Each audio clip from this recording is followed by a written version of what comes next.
পৃথিবীর কোথাও আর আজান হয় না, কেউ কোনো ইবাদত করে না, কেউ আল্লাহর নাম মুখে নেয় না। গত রাতে আপনি যখন গভীর ঘুমে, ঠিক তখনই মক্কা থেকে কোরআন দিয়ে আঘাত করে মহান আল্লাহর পবিত্র ঘর কাবাকে চিরতরে গুড়িয়ে দেওয়া হয়েছে। আপনি হয়তো এই মুহূর্তে কথাগুলো বিশ্বাস করতে পারছেন না, কিন্তু কোরআন ও হাদিস বলছে এটাই হবে। এই পৃথিবীতে কিয়ামত হওয়ার শেষ 40 বছরের শুরু, যেদিন পৃথিবীতে বেঁচে থাকবে কেবল একদম নিকৃষ্ট মানুষ, আর আকাশ থেকে মুহূর্তেই গায়েব হয়ে যাবে পবিত্র কোরআনের প্রতিটি অক্ষর। মহাবিশ্বের ধ্বংসের ঠিক আগ মুহূর্তে ঠিক কি কি বিভৎস ঘটনা ঘটবে, কেন আল্লাহ তাআলা সেদিন তার ঘরকেও রক্ষা করবেন না। আজকের এই ভিডিওতে আমরা তা জানবো রহস্যময় এবং চূড়ান্ত সেই 40 বছরের কথা, যা শুনলে আপনার গায়ের লোম খাড়া হয়ে যেতে বাধ্য। তবে এই চরম ধ্বংস স্তূপে পরিণত হওয়ার আগে পৃথিবীর বুকে নেমে আসবে এক অভাবনীয় শান্তির যুগ। কোরআন ও সহিহ হাদিসের আলোকে আমরা জানতে পারি, কিয়ামতের সুনির্দিষ্ট সময় একমাত্র মহান আল্লাহ তাআলার জানা থাকলেও শেষ জামানার ধারাবাহিক ঘটনা হলো আমাদের নবী করিম সাল্লাল্লাহু আলাইহি ওয়াসাল্লাম একেবারে নিখুঁতভাবে জানিয়ে গেছেন। দাজ্জালের মতো ভয়ঙ্কর ফিতনার পতন এবং ইয়াজুজ মাজুজের ভয়াল তাণ্ডব যখন শেষ হবে, তখন পৃথিবীতে রাজত্ব করবেন হযরত ঈসা আলাইহিস সালাম। সুনান আবু দাউদের একটি সহিহ হাদিসে সুস্পষ্টভাবে উল্লেখ আছে, হযরত ঈসা আলাইহিস সালাম পৃথিবীতে পুনরায় আসার পর ঠিক 40 বছর রাজত্ব করবেন। এই 40 বছরের সময়কালটি হবে পৃথিবীর ইতিহাসে সবচেয়ে শান্তির এবং বরকতময় একটি সোনালী যুগ। সেই সময় পৃথিবী পরিচালিত হবে সম্পূর্ণ ইসলামী শরীয়ত অনুযায়ী। কোরআন বলছে ইসলামী হবে তখন একমাত্র দিন বা জীবন ব্যবস্থা। হযরত ঈসা আলাইহিস সালাম পৃথিবীতে থাকা সমস্ত ইসলাম বিরোধী প্রথা ধ্বংস করে দেবেন। সমাজে কোনো অন্যায়, অবিচার বা জুলুমের ছিটে ফোঁটাও আর অবশিষ্ট থাকবে না। একটু চিন্তা করে দেখুন, আজ আমরা যে পৃথিবীতে বাস করি সেখানে কত মারামারি, কত হিংসা আর কত সম্পদের মোহ। কিন্তু হাদিসে বর্ণিত আছে সেই 40 বছরে মানুষের অন্তর থেকে সব ধরনের হিংসা, বিদ্বেষ আর শত্রুতা চিরতরে মুছে যাবে। পৃথিবীতে সম্পদের এত বিশাল প্রাচুর্য দেখা দেবে যে মানুষ জাকাতের টাকা হাতে নিয়ে দাঁড়ে দাঁড়ে ঘুরবে, কিন্তু তা গ্রহণ করার মতো একজন অভাবী মানুষও খুঁজে পাওয়া যাবে না। মানুষের মনে সম্পদের প্রতি আর কোনো লোভ থাকবে না। প্রকৃতিও যেন তার সমস্ত ভালোবাসা উজাড় করে দেবে। নবী সাল্লাল্লাহু আলাইহি ওয়াসাল্লাম বলেছেন, সেই সময় আকাশ থেকে প্রচুর বৃষ্টিপাত হবে এবং মাটি তার সর্বোচ্চ ফলন দেবে। জমিনে এত বেশি বরকত হবে যে একটি ডালিমের আকার এত বড় হবে যা খেয়ে একদল মানুষের পেট ভরে যাবে এবং তার খোসা দিয়ে মানুষ ছায়া নিতে পারবে। বন্য প্রাণীদের ভেতর থেকে হিংস্রতা একদম নষ্ট করে দেওয়া হবে। আপনি জানলে অবাক হবেন, হাদিসে উল্লেখ আছে সে সময় ছোট শিশুরা বিষধর সাপের সাথে খেলা করবে। বাঘ আর উট একই মাঠে চড়ে বেড়াবে, কিন্তু কেউ কারো কোনো ক্ষতি করবে না। পৃথিবীতে এমন এক জান্নাতি পরিবেশ তৈরি হবে যা মানুষ এর আগে কখনো দেখেনি।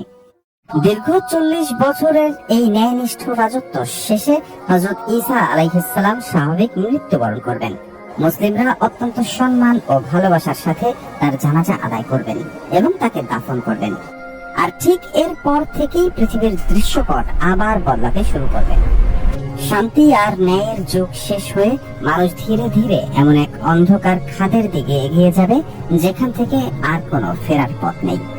সহিহ মুসলিমের বর্ণনা অনুযায়ী হযরত ঈসা আলাইহিস সালামের ইন্তেকালের পর আল্লাহ তাআলা ইয়েমেন কিংবা সিরিয়ার দিক থেকে অত্যন্ত কোমল, স্নিগ্ধ এবং সুগন্ধিযুক্ত এক অদ্ভুত বাতাস প্রবাহিত করবেন। রেশমের মতো নরম এই বাতাস ধীরে ধীরে পুরো পৃথিবীতে ছড়িয়ে পড়বে। যার অন্তরে সরিষা দানা পরিমাণও ঈমান থাকবে, এই বাতাস তাকে স্পর্শ করবে। আর এই বাতাসের স্পর্শেই কোনো কষ্ট ছাড়াই পৃথিবীর সকল মুমিন ব্যক্তির রূহ একসাথে কবজ হয়ে যাবে। এই একটি মাত্র ঘটনার পর পৃথিবী সম্পূর্ণ বদলে যাবে, কারণ তখন এই বিশাল পৃথিবীতে আল্লাহ আল্লাহ বলার মতো একজন মানুষও আর জীবিত থাকবে না। মদিনা মুনাওয়ারার মতো পবিত্র এবং কোলাহলপূর্ণ শহর সম্পূর্ণ জনমানব শূন্য হয়ে পড়বে। সেখানে কেবল বন্য প্রাণী আর পাখিদের আনাগোনা থাকবে। মুমিনদের বিদায়ের পর পৃথিবীতে যারা বেঁচে থাকবে তারা হবে মানব ইতিহাসের সবচেয়ে নিকৃষ্ট এবং পাপাচারী মানুষ। তাদের মনে না থাকবে আল্লাহর ভয়, না থাকবে কোনো মানবিকতা। তারা রাস্তার উপর পশুর মতো নির্লজ্জ কাজে লিপ্ত হবে। সমাজে আবার ফিরে আসবে জাহেলি যুগের সেই চরম অন্ধকার প্রথা। মূর্তি পূজা, ব্যভিচার, খুন আর রক্তপাত তখন নিত্যদিনের সাধারণ ঘটনায় পরিণত হবে। মানুষ শয়তানকেও হার মানাবে তাদের পাপাচারের মাত্রায়। এই চরম পাপের সাগরে যখন পৃথিবী ডুবে থাকবে, তখন এক ভয়ঙ্কর রাত আসবে। মানুষ হয়তো সারাদিন পাপ কাজ করে ক্লান্ত হয়ে রাতে ঘুমাতে যাবে, কিন্তু পরদিন সকালে ঘুম থেকে উঠে তারা এক অদ্ভুত এবং ভয়ঙ্কর দৃশ্যের সম্মুখীন হবে। পৃথিবীতে যত কোরআন মাজিদ আছে সবগুলোর মলাট আর বাধাই ঠিক থাকবে, কিন্তু ভেতরের পাতাগুলো হয়ে যাবে সম্পূর্ণ সাদা। পবিত্র কোরআনের একটি অক্ষরও আর অবশিষ্ট থাকবে না। শুধু বইয়ের পাতা থেকেই নয়, মানুষের অন্তর থেকেও কোরআনের সমস্ত জ্ঞান চিরতরে মুছে নেওয়া হবে। আল্লাহ তাআলা তার পবিত্র কালামকে এই অপবিত্র পৃথিবী থেকে নিজের কাছে তুলে নেবেন।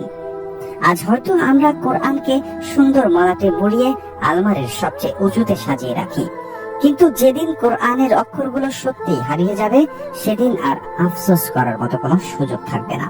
এরপর আসবে সেই ভয়ঙ্কর সময় যার কথা আমরা ভিডিওর শুরুতেই বলেছিলাম। মানুষের অবক্ষয় এমন পর্যায়ে পৌঁছাবে যে পবিত্র কাবা শরীফের প্রতিও তাদের আর কোনো সম্মান, ভালোবাসা থাকবে না। কেউ সেখানে আর হজ করতে যাবে না। আর ঠিক সেই সুযোগটি নেবে ইথিওপিয়ার এক ব্যক্তি।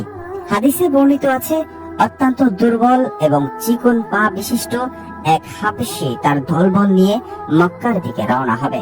তাদের মূল উদ্দেশ্য থাকবে কাবার নিচে লুকিয়ে থাকা প্রাচীন গুপ্তধন লুট করা। তারা কাবার ছাদে উঠে কুড়াল দিয়ে আঘাত করে পবিত্র কাবা ঘরকে চিরতরে ধূলিসাৎ করে দেবে। কাবা ধ্বংসের আগে আল্লাহ তাআলা হজরে আসওয়াদ পাথরকে আকাশে তুলে নেবেন। আর পৃথিবীর সেই নিকৃষ্ট মানুষগুলো এই চরম অবমাননা দেখেও বাধা দেবে না। আল্লাহ তাআলা সেদিন তার ঘরকে রক্ষা করবেন না, কারণ কাবা ঘরের ধ্বংসই হলো কিয়ামতের চূড়ান্ত ঘণ্টা। এরপর আসবে সেই চূড়ান্ত মুহূর্ত। মহান আল্লাহর নির্দেশে হযরত ইসরাফিল আলাইহিস সালাম তার সিংহায় ফু দেবেন। প্রথম ফু দেওয়ার সাথে সাথে এক ভয়ঙ্কর আর কান ফাটানো বিকট আওয়াজ শুরু হবে। প্রথমে আওয়াজটি হয়তো একটু হালকা মনে হবে, মানুষ হয়তো অবাক হয়ে শুনতে চাইবে এটা কিসের শব্দ, কিন্তু মুহূর্তের মধ্যে এটি এতটাই তীব্র, ভয়ঙ্কর ও বিকট আকার ধারণ করবে যে মহাবিশ্বের সবকিছু টুকরো টুকরো হয়ে ধ্বংস হতে শুরু করবে। পাহাড়গুলো ধ্বনিত তোলার মতো উড়তে থাকবে, সমুদ্রের পানি ফুটতে ফুটতে আগুনে পরিণত হবে এবং আকাশ ফেটে চৌচির হয়ে যাবে। সেই বিকট আওয়াজের তীব্রতায় পৃথিবীতে অবশিষ্ট থাকা সেই নিকৃষ্ট মানুষগুলো এক নিমিষেই মৃত্যুর কোলে ঢলে পড়বে। মহাবিশ্বের সবকিছু যখন ধ্বংস স্তূপে পরিণত হবে, তখন আল্লাহ তাআলা মৃত্যুর ফেরেশতা মালাকুল মউতকে ডেকে জিজ্ঞেস করবেন, এই বিশ্ব ব্রহ্মাণ্ডে আর কে কে জীবিত আছে? তখন জিবরাইল আলাইহিস সালাম অত্যন্ত বিনীতভাবে উত্তর দেবেন, হে আল্লাহ, আপনার পবিত্র সত্তা ছাড়া শুধু জিবরাইল, মিকাইল, ইসরাফিল এবং আমি জীবিত আছি। তখন আল্লাহর নির্দেশে একে একে জিবরাইল, মিকাইল এবং ইসরাফিল আলাইহিস সালামের রূহ কবজ করা হবে। সর্বশেষে আল্লাহ তাআলা বলবেন, হে আজরাইল, এবার তুমিও মৃত্যুবরণ করো। তখন মালাকুল মউত মৃত্যুর স্বাদ গ্রহণ করবেন। এরপর পুরো মহাবিশ্বে বিরাজ করবে এক অদ্ভুত জমাট বাঁধা নিস্তব্ধ শূন্যতা। এই বিশাল সৃষ্টি জগতে আসমান, জমিন, গ্রহ, নক্ষত্র, কোথাও কোনো প্রাণের অস্তিত্ব থাকবে না।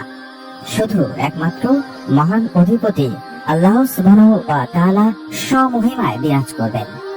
তখন আল্লাহ নিজেই এক শূন্য বিশ্ব ব্রহ্মাণ্ডকে লক্ষ্য করে মহা গম্ভীর্যের সাথে হুঙ্কার দিয়ে বলবেন, আজ রাজত্ব কার?